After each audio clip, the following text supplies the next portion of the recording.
Bonjour, aujourd'hui on va corriger l'exercice de fonction de deuxième session 2006 pour la classe SV. Voici l'énoncé, on a deux parties. La partie A, on va résoudre cette équation différentielle du premier ordre, et dans la partie B, on a une fonction f et on va étudier les variations de cette fonction. Pour la partie A, on a une équation différentielle du premier ordre, y' moins y moins ex plus 1 égale 0, et on pose z égale y moins x ex moins 1. C'est une équation en y satisfaite par y. La première question, trouver une équation différentielle e' satisfaite par z et déterminer sa solution générale. On va écrire une équation différentielle en z. On a cette donnée z égale y moins x moins 1. C'est z en fonction de y et x. On va écrire y en fonction de z. Y est égal à z plus x plus 1. Puis on dérive y, on obtient y', c'est la dérivée de z, c'est z'. X c'est comme u fois v, u'v plus uv', ex plus x ex, et bien sûr la dérivée de 1 c'est 0. On remplace ces deux expressions y et y' dans e, d'où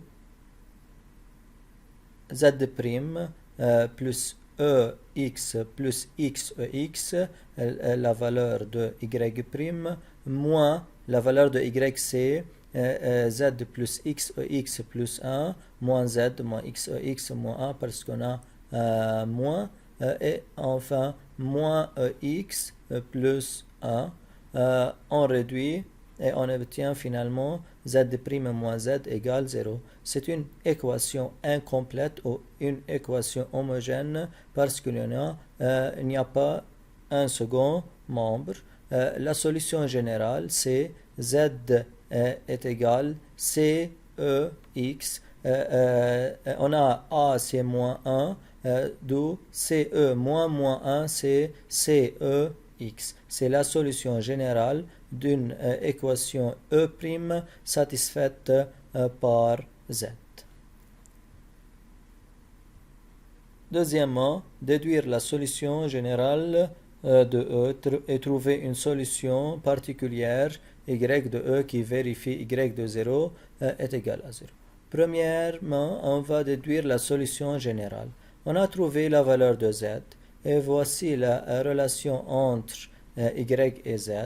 Y égale z plus x et x plus 1, d'où y égale la valeur de z c'est cex plus x et x plus 1, c'est la solution générale de e avec c est une constante réelle. On va trouver une solution particulière de y, mais qui vérifie y de 0 égale 0. C'est une condition pour trouver la valeur de c. On a pour x égale 0, y égale 0. On remplace x et y dans cette équation. On trouve c est égal à moins 1. Et finalement, y égale moins ex plus x ex plus 1. Partie B. On a une fonction fx, x moins 1 x plus 1 définie sur R moins l'infini plus l'infini. On va calculer limite lorsque x tend vers plus l'infini. On remplace plus l'infini dans l'équation de f, d'où on obtient plus l'infini moins 1 plus l'infini plus 1. Plus l'infini fois plus l'infini, c'est égal plus l'infini plus 1, c'est plus l'infini. On calcule f de 2 en utilisant la calculatrice. C'est à peu près 8,389 parce on veut écrire le résultat sous forme décimale. En général, on écrit 3 chiffres après la virgule. Partie B. Calculer limite x tend vers moins l'infini et déduire une asymptote d à c. limite x tend vers moins l'infini de fx, moins l'infini moins 1e moins l'infini plus 1. On a e moins l'infini c'est 0 plus, moins l'infini fois 0 plus, c'est une forme indéterminée. On va résoudre cette forme indéterminée de la manière suivante. On a ici EX, on peut mettre ce produit sous forme d'une fraction. EX devient E moins X. On applique la règle d'Hopital parce que on a ici, si on remplace moins l'infini, c'est moins l'infini. E moins l'infini, c'est E plus l'infini. Moins l'infini sur plus l'infini, forme indéterminée de nouveau.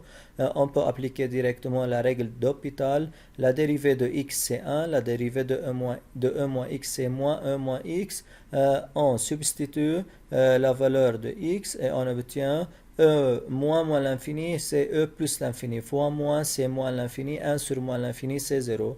D'où la valeur ou la limite de x tend vers moins l'infini de fx, c'est 0 plus 1.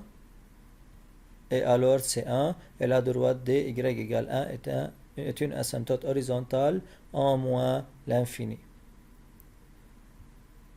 Il est utile chaque fois qu'on finit une partie de l'encadrer pour faciliter la construction de la courbe. On a deux résultats. La limite, ce point appartient à la courbe et l'asymptote horizontale. La partie suivante, c'est vérifier que la courbe coupe son asymptote D au point E 1, 1. On a une équation de la courbe et une équation de la droite. La droite D c'est y égale 1. La courbe c'est fx égale x moins x plus 1. Pour trouver ce point E, on a une méthode différente, mais on peut résoudre cette équation fx égale y, c'est y est égal à 1.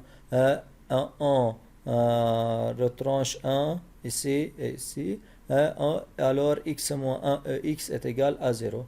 On sait que ex est une quantité strictement positive qui ne s'annule jamais. Alors c'est x moins 1 qui s'annule. X est égal à 1.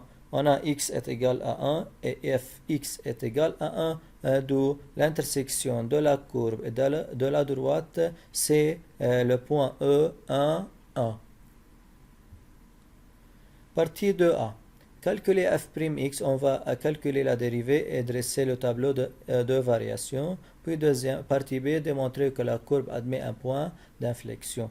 On a fx, c'est x moins 1 ex plus 1. On va dériver cette fonction. La dérivée de 1 c'est 0 et on a un produit, c'est comme u fois v, u' v plus uv', d'où on a ex 1 plus x moins 1, on a pris un facteur commun et alors c'est f' est égal x ex.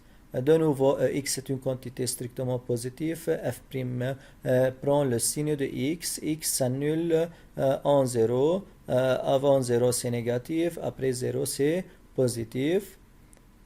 D'où le tableau de variation. F' s'annule sur 0. Moins, plus. Et on a la fonction décroissante avant 0 et croissante après 0. Limite moins l'infini c'est 1 d'après les parties précédentes et limite lorsque x tend vers plus l'infini c'est plus l'infini et on a un minimum qui est l'origine 0, 0. Pour la partie B, on va démontrer que C admet un point d'inflexion. Pour démontrer que C admet un point d'inflexion, on veut calculer la dérivée seconde. On a f'x, c'est x e x. F seconde x, c'est la dérivée de f'.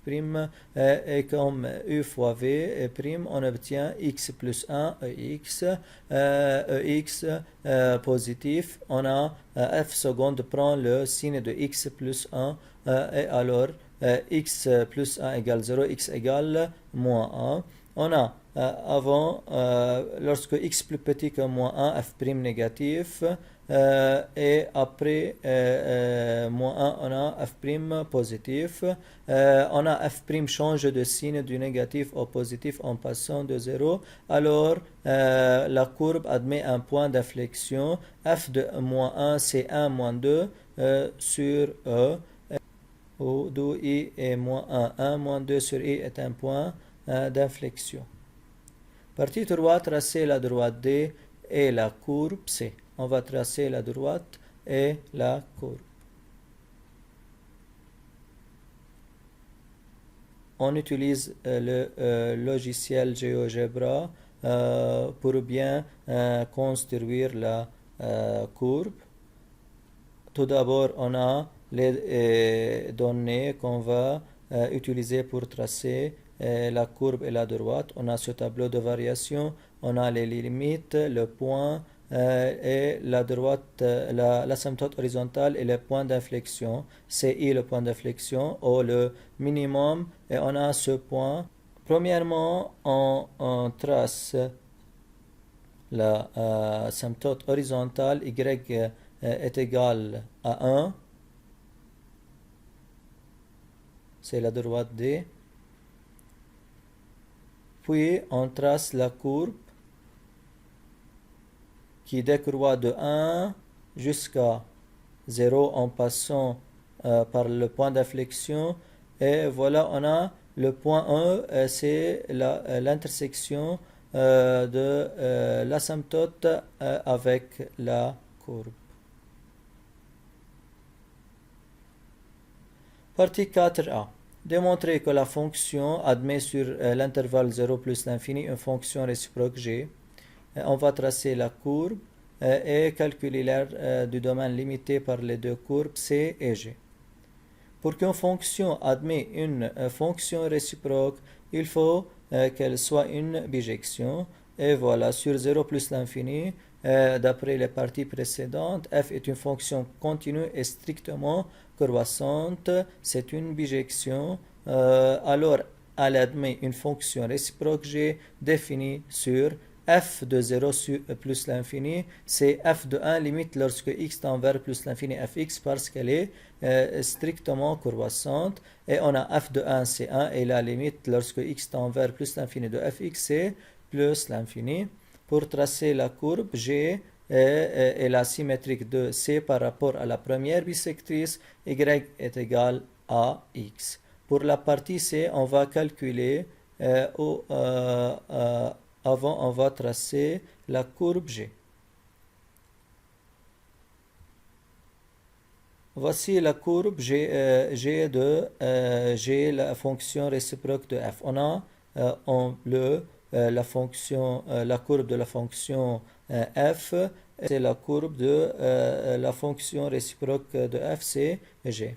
On a sur C le point A, son symétrique c'est A', et on a les deux courbes se coupent au point 1, 1, et voici la courbe G qui est la symétrique de C par rapport à la première bisectrice.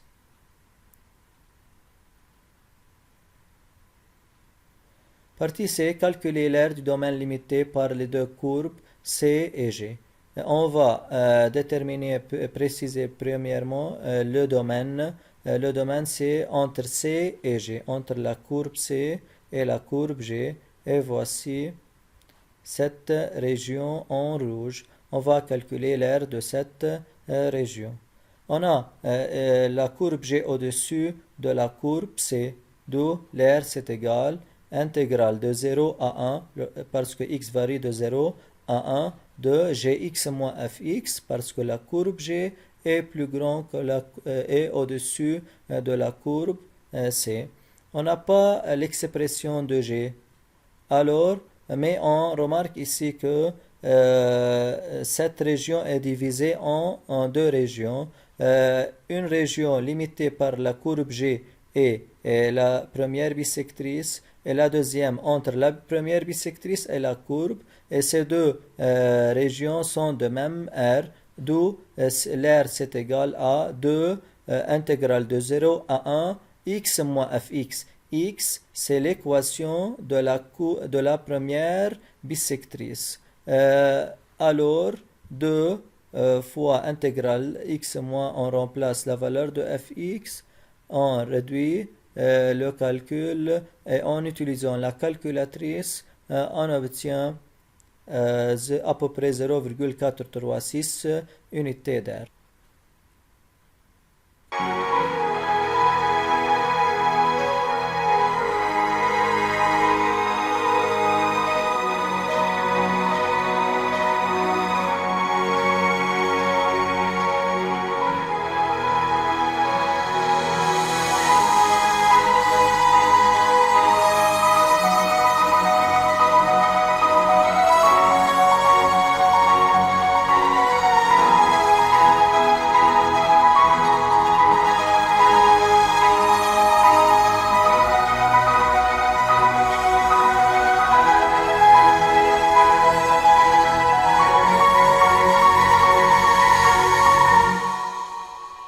Merci à votre attention et au revoir.